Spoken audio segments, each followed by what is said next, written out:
Okay, so we have done writing decimals as fractions. Now we are going to be writing fractions as decimals. So writing fractions as decimals. Fractions are just division problems.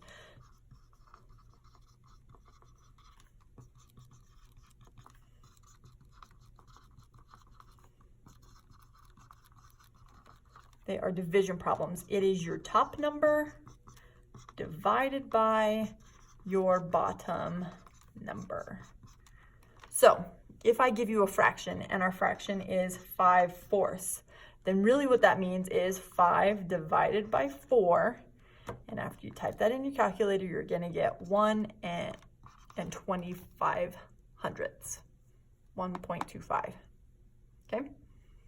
Another one would be like a -1/6. So because it starts out negative, our value will stay negative. So a -1 divided by 6 is going to equal -0.16 repeated.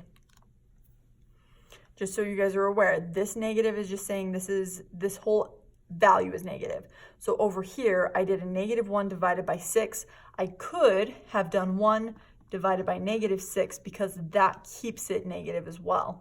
The only reason why I did it first is because why not keep it with the first one and then you don't forget it. You cannot do a -1 divided by a -6 because that turns it positive and that changes the value. We have it negative here, so it needs to stay negative here if we are just changing it from a fraction to a decimal. Okay? Remember, it's just that top divided by that bottom, and you don't even have to think really anymore for these because you have your calculator, and you'll always have your calculator because everybody has their phones at their fingertips 90% of the time. So go ahead and do a couple of these, and that is our last section for this chapter. We'll see you tomorrow.